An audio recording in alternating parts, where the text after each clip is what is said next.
Hey, you're back. Hey, how's it going? Nice to see you again. So what do you got for me this time? This is a very special book. It's called an Incunable. It was printed in 1484. So Incunable is any book printed before 1500, correct? Exactly. One of the oldest printed books. Just what we need, Rick, another old book. We sell old books. It's part of our job. It's part of our business. Yeah, well, they don't sell that well. Part of his job is just be a grumpy old bastard. Whatever. I came to the pawn shop today to sell an Incunable, one of the oldest printed books. This was the first generation.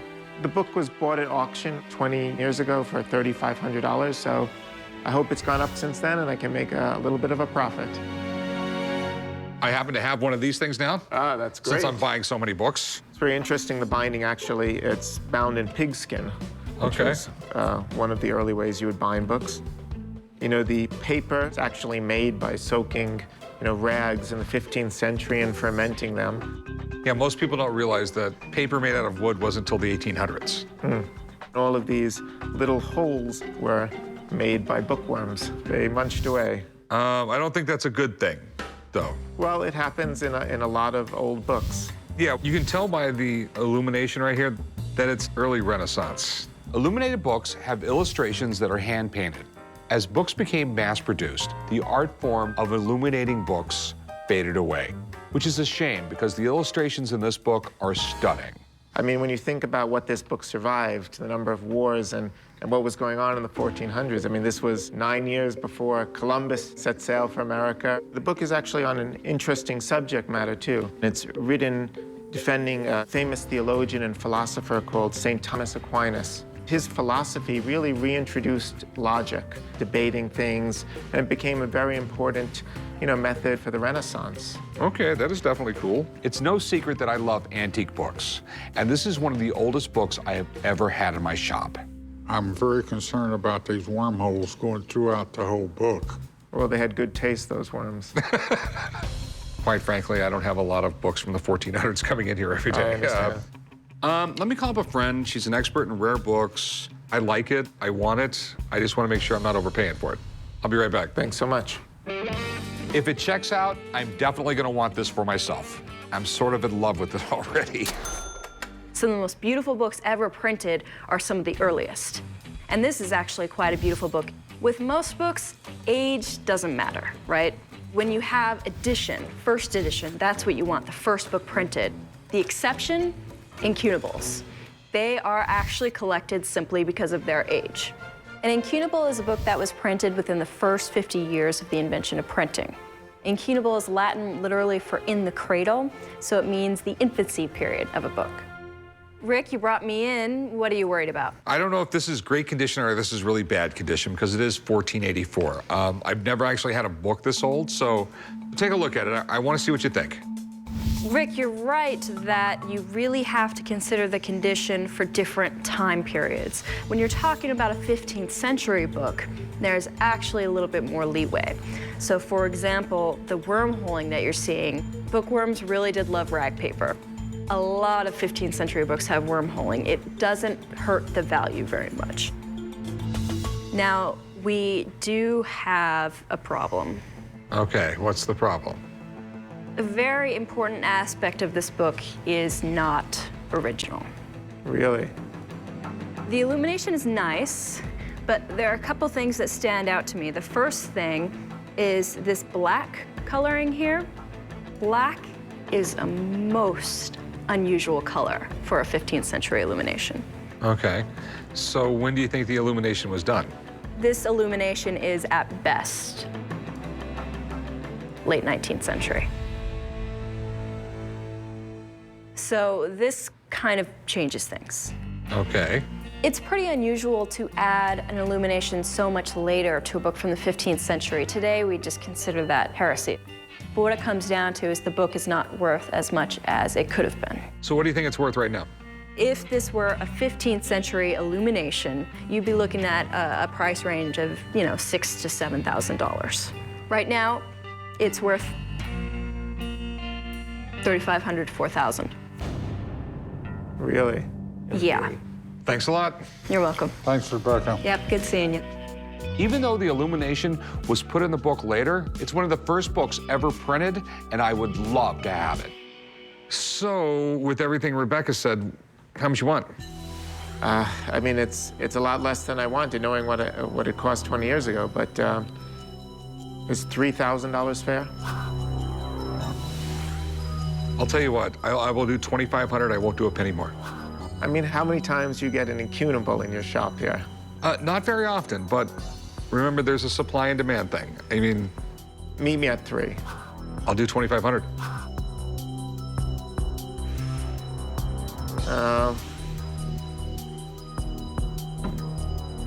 I hate to see it go at a loss, but I'll do 25.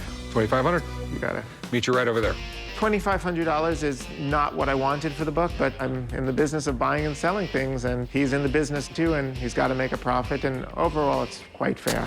So, you interested in buying it? Well, yeah.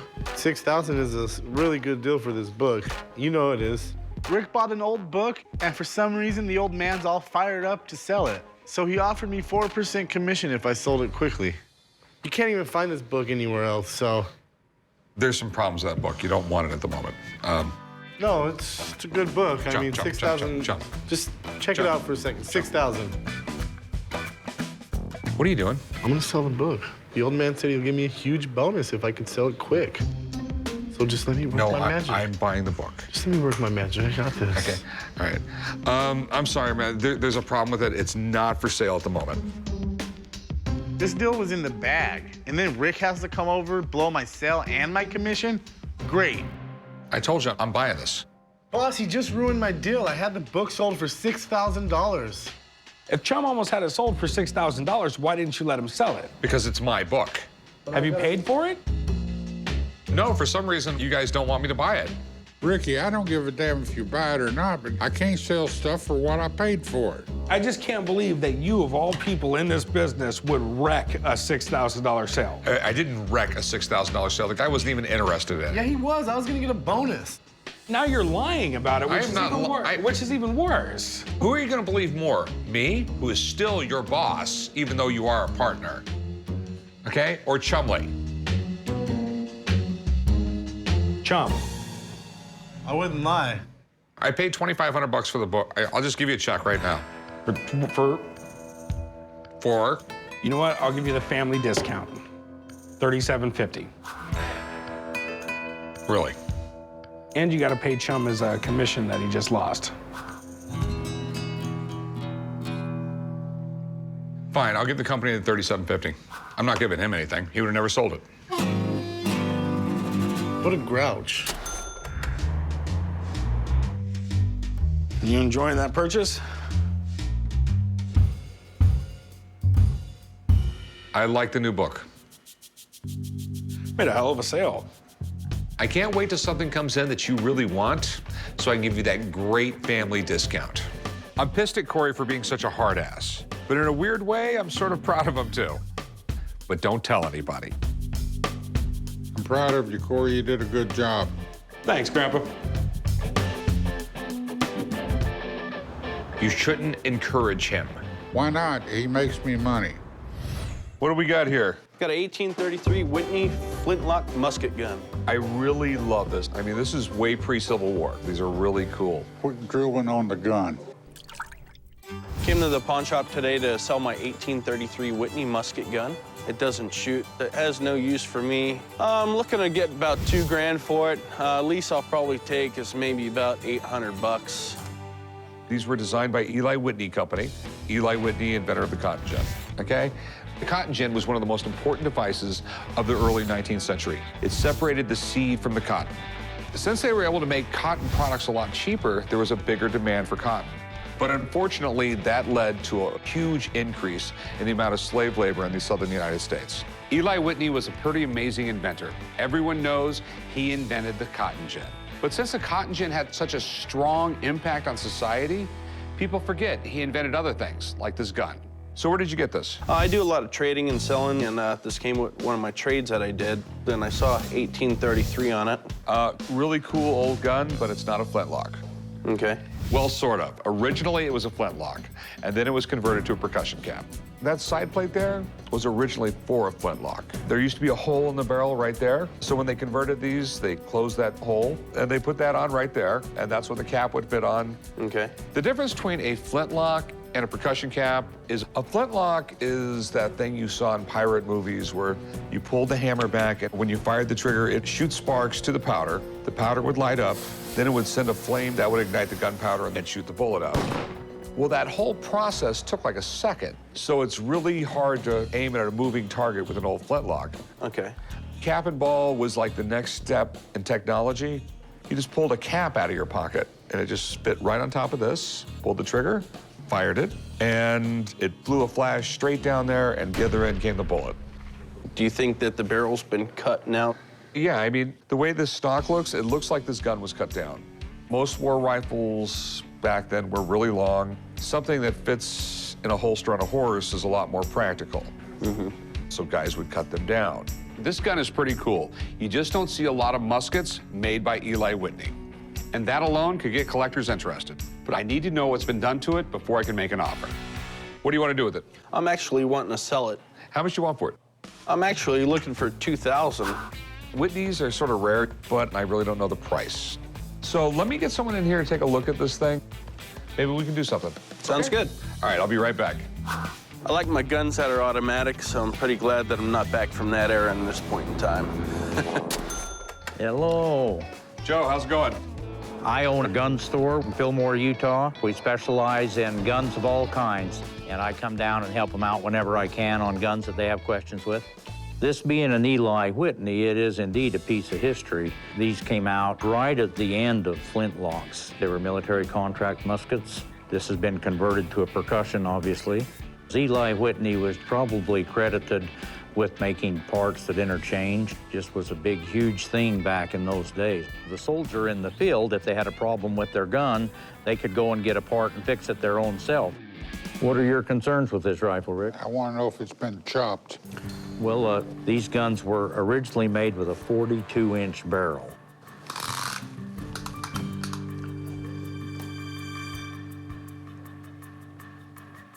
Yeah, 30 inches, so it's had a foot cut off. So the whole bayonet lug, the whole end piece is missing. It's all gone. After the wartime, to make them handier and easier to use, they'd just hack them off. So what's something like this worth? Well, a really nice original gun in flintlock hadn't been converted. You could be talking $2,000 or $3,000. The flintlock guns converted to percussion. In this condition, it's going to be real lucky to bring $400 or $500 retail price. Wow. I thought it'd be worth a little bit more, just even the name of the gun. It is still a collectible gun, but the condition is not very good on it. I wouldn't think Rick would want to pay very much money for it. Thanks, Joe. Really appreciate it. You're very welcome. Now the wheeling and dealing starts. Can you go 500 bucks? No. No, I mean, it's... Not only no, hell no. I'm thinking like 150 bucks. I mean, all this thing is a piece of decoration now. I mean... It's interchangeable parts, and how about 200? It doesn't even work. I can't even fire it. You can take the 150 bucks or take it home. I'll take it. All right. I was kind of mad that they couldn't give me what I was asking for, but I'm still going home with something. How's it going? Good, how are you? All right, another gun that won't sell. Not exactly. Not exactly. Okay, what do we got? A hockey stick signed by the Miracle on Ice Olympic hockey team. It's a little hockey stick. I decided to come to the pawn shop today to try to sell my hockey stick signed by the 1980 Miracle on Ice Olympic hockey team. It is a one-of-a-kind, very unique item. I wouldn't take less than $5,000 for it today. So you had everyone on the team sign it. Mm-hmm.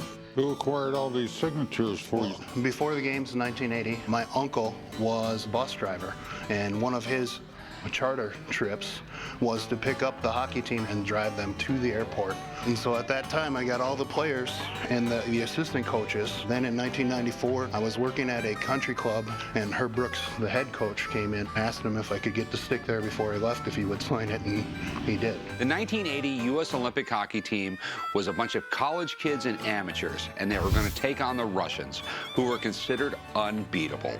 And they kicked the Russians' asses. It was one of the greatest upsets of all time. This was the game of the century.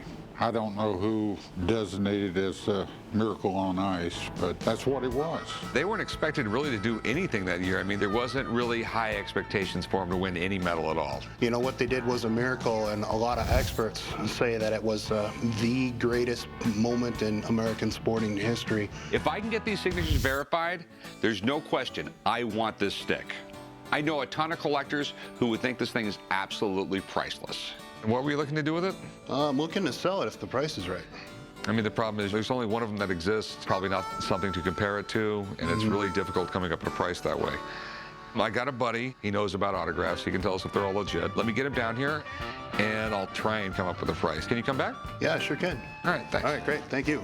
Hey, thanks a lot for Thank coming you. down. I'm not concerned about the expert coming to take a look at the stick to authenticate it. I'm positive it's 100% authentic. I'm Drew with Authentic Autographs Unlimited, and I'm a forensic document examiner.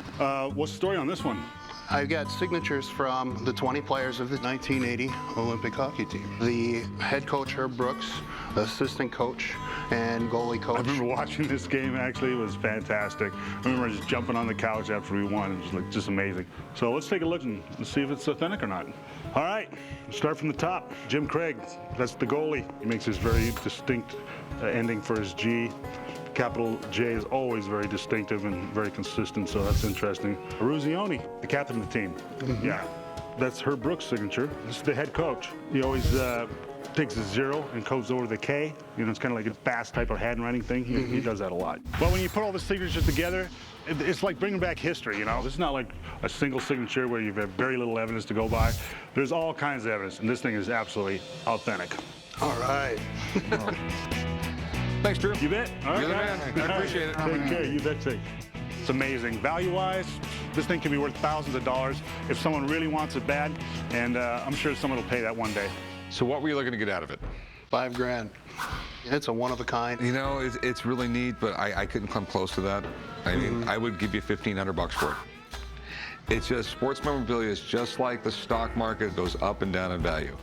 And this particular point in history right now, it's down. Way down. Well, how about 4,500? I mean, don't you believe in miracles? You know, I'll go like $2 grand on it. I mean, I think, you know, it's that special. I might be able to get a little bit more for it. Double it.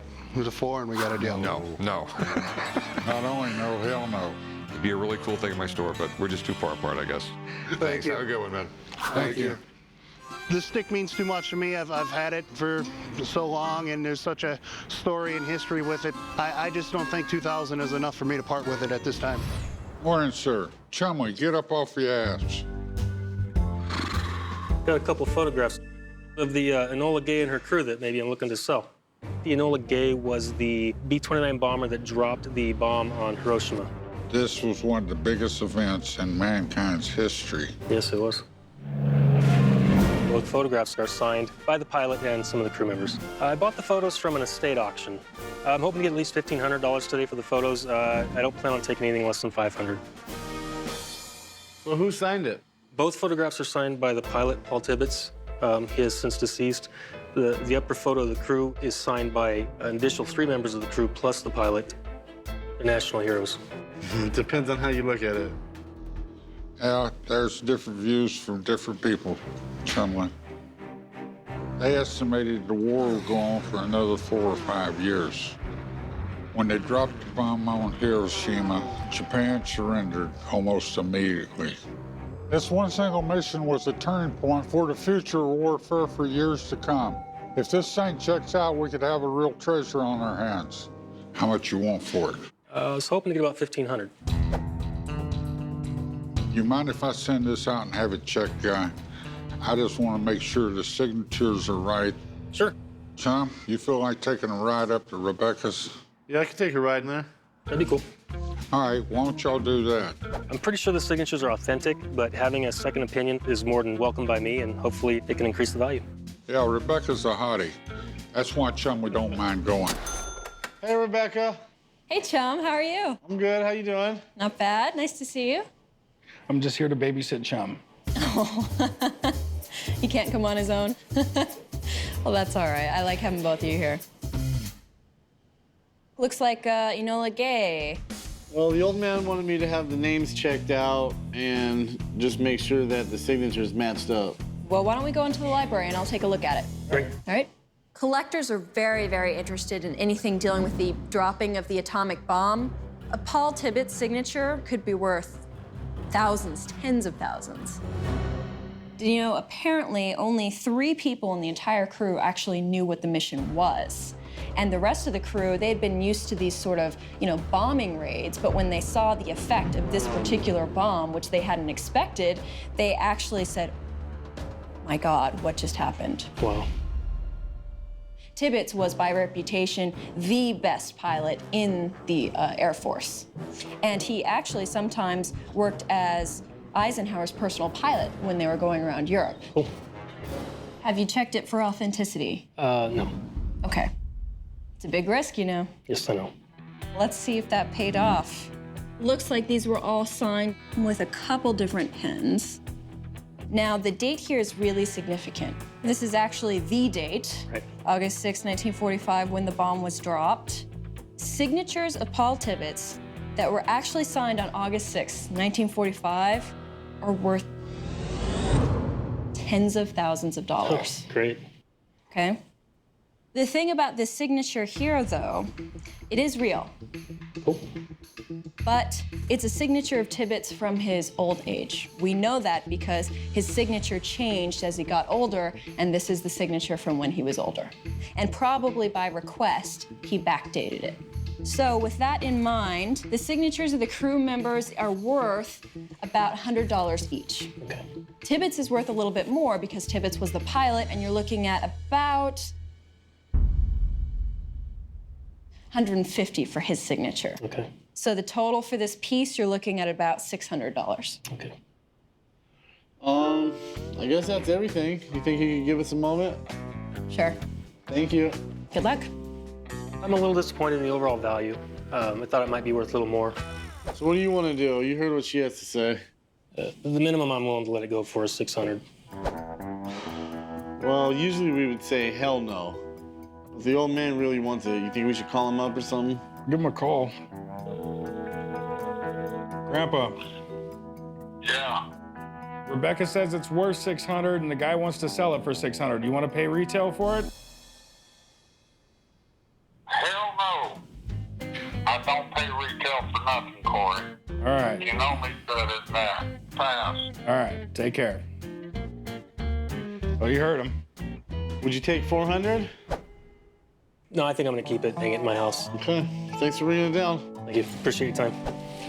You can't win them all, but in the end, it wasn't even worth that much. What do you got here, son? It's a 67 F100 truck. Got a 460 in it. It's fast as hell. I think it's badass. I'd have loved driving this back in the day. Tell me, back in the day for you was about 10 years ago at the most.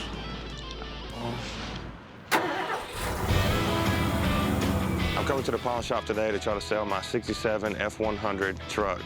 I bought this truck about 2 years ago. I really like it. It has a really big engine. It's fast as hell. I put at least $8,000 into this truck. I'm hoping to sell the truck today and get some good money for it. When this truck came out, it was a workhorse. They used them construction, farm, deliveries, et cetera, et cetera. Trucks like these were the workhorse of the Ford fleet. They were tough, they were dependable, they were built to last, just like me. So what you think?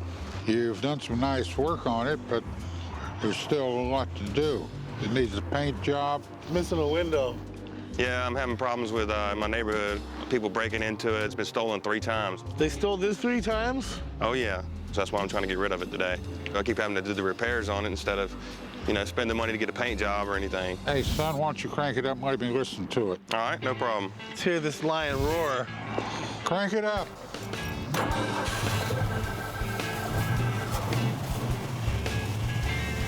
This truck's in pretty good shape, but it needs a few things done to it before it can be sold. Did you hear that engine? Yeah, you better believe I want this thing. What are you wanting to do, sell it, pawn it? No, I want to sell it. What are you trying to get out of it? Well, I'd like to get $4 grand for it. No. To get the truck fixed and brought up to where it can bring some money, it's going to take a lot of money. I'm looking at $3 or $4 grand for a paint job. Well, I put $8 grand in it, and... Well, when it comes to cars, they're just big money pits. When you put money in them, you don't get it back, son. Well, I want to get back something, so... If you want it, I'll go $2,500, and I'm talking cash money right now. But I'm not going to go over that.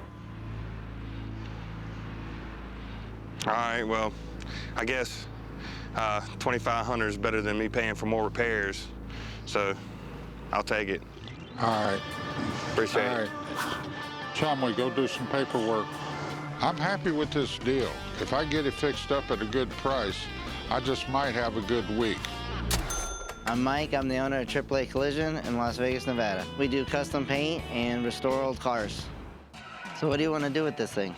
Personally, I'd like to chop the roof off and throw some hydraulics on this thing. Chumley. Racing harnesses and bucket seats. Set up, Chumley. Get rid of the back windows, some TVs in the back that fold out. Maybe like a little... Up. I know what I'm doing, Chumley. I've been around for a while.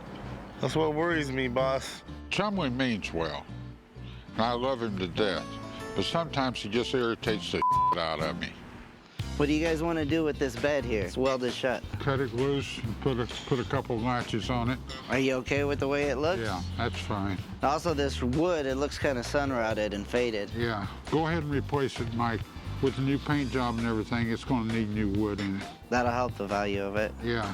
I want this thing to look bad ass when we get through with it. I want it painted. I think it'll look good with two-tone, maybe a gunmetal gray with a red top, and replace the vent window. Fix it up so we can sell it. That's all. We're gonna hook this truck up for you. All right. Thanks, All right, Mike. sir. Thank you much. You're welcome. I only paid $2,500 for this truck. If Mike can get this thing fixed up at a good price, I might make some serious money. I might even consider letting Chumley drive it back to the shop when hell freezes over. Here we go, here we go. Yeah! Woo! Yeah! Oh, yeah. Yeah! This thing is sweet. What do you guys think? I think you outdid yourself this time, Mike. Thanks, we put a lot of hours in this one. This really looks great. This truck brings back some fond memories of when cars were pieces of art. People took pride in them. Now they're all the same. So what all did you have to do to it? We had to paint this thing inside and out. Look here, we painted the dash and cleaned it up and painted inside the doors. This thing was rough when y'all got it. Looks great now. I can't wait to take this bad boy for a spin. No. Not only no, but hell no. This thing is way too nice to have Chumley touch it. Hell, I don't even want him breathing on it. So what did this cost me? Total was $4,000. That's not bad. I can probably sell this for 12, 14 on a good day, 10 to 12 on a bad. Thanks a lot, Mike. We appreciate it. We'll do it again real soon. Yeah, I hope to do another one soon. All right. Chumley, I'm going to drive this piece back to the shop. You can follow me. No. Now, you ain't driving the damn thing, Chumley. Boss, your wife just called and she said she needs you to go to the house, so just take my car and I'll drive this back. No. Come on. Get away from me, Chumley. You ain't got a snowball's chance in hell. Are you serious? I'm never gonna do anything fun. I think I can make $5 grand on this thing. Rick can't say that very often, so I think maybe the old man deserves a treat on the way home. Damn brain freeze. Ooh. Hey, how's it going? Hello, how are you? Good. What do we have here? It's a framed newspaper from 1873, the New York Sun. And it's a large article about the Atlantic Ocean liner that sunk.